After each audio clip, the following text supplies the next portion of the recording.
Alright, so as you may or may not know, running back is probably the most volatile position in Dynasty fantasy football. One year you could be James Robinson at the top of the world, and the next year you're James Robinson at the bottom of the fantasy pyramid. It's very dependent on opportunity, more so probably than any other position. I don't know. It's very volatile. It changes a lot. So today I want to go over 6 running backs whose dynasty values have changed drastically. Up, down, 3 up, 3 down, you know the drill.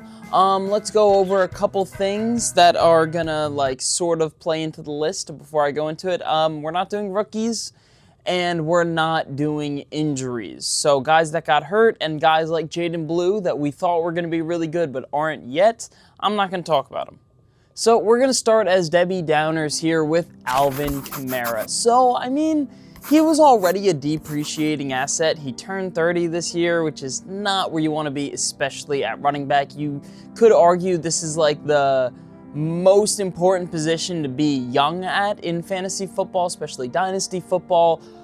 But still, this was a much faster fall off the cliff than we really expected. And you could say injuries because, yes, past like week 12, he didn't really play, but he really wasn't being plugged into lineups by that point either. And at first, he was still getting the snap share. His targets had gone down, but he was still getting a lot of carries. I'm really not even sure what happened here. I would have been willing to give away a late second-round pick for him coming into this year. Now I'm laughing that deal out of my face completely. Alvin Kamara might even retire at this point. He just absolutely shot down in value, and you hate to see it.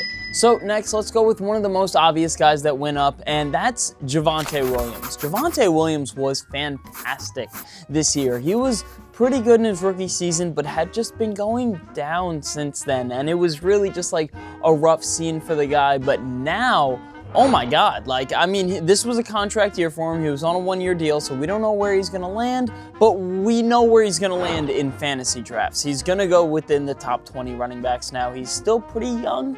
I think he's around 25, and he's just looking really good. This could just be an effect of being on the Cowboys and their running backs tend to just put up numbers anyway. But either way, Javonte Williams skyrocketed up the rankings. So let's go with another guy that shot down. And this guy's under contract, so maybe it's not as bad as what you could see with other dudes, but this is Chuba Hubbard.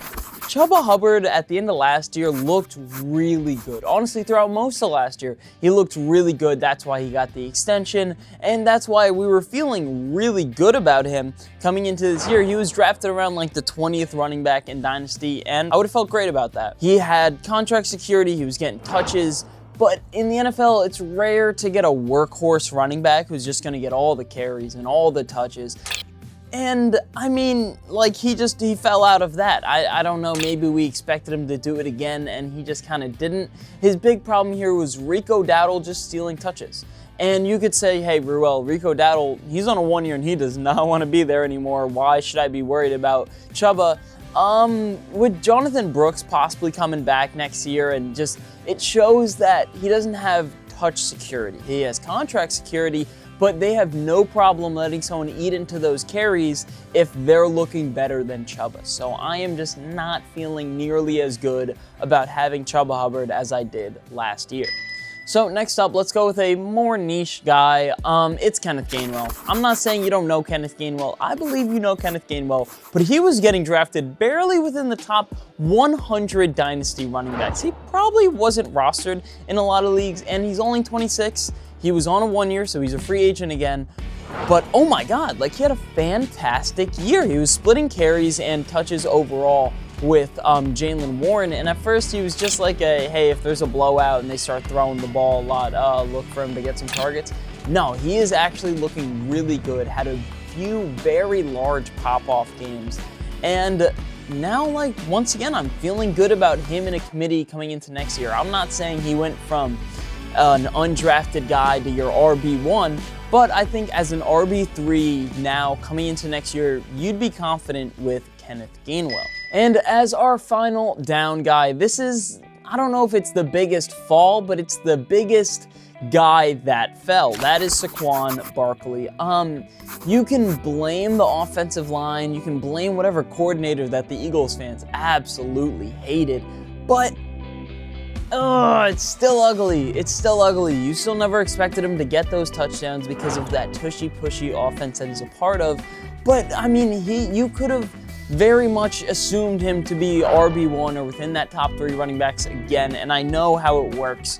Once you get 300 some odd carries, like, you're gonna do worse next year. But this was so much worse. Saquon Barkley ended RB14, and he didn't really miss games. He didn't really have injuries.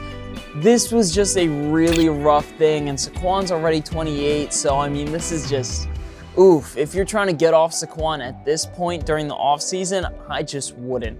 His value has absolutely dipped down, and now we're going to have to watch him play football again for that value to come up at all, but either way, he's a running back on the wrong side of 26, and he's just not looking too awesome coming into the future. And finally, for our last up guy, this is another guy that was a mid RB2 into a very solid upper echelon RB1. That's James Cook. This offense that James Cook is a part of absolutely depends on him. Like, he needs to get those 100 yards for them to just straight up win games, and you could see it. I mean, they really run through him. Obviously, this is Josh Allen's team, but James Cook just looked amazing. He was already pretty solid. I was already happy with him as an RB2, but now he is a super strong play at RB1 and will probably be drafted within the top 6 running backs in future Dynasty drafts for at least this year.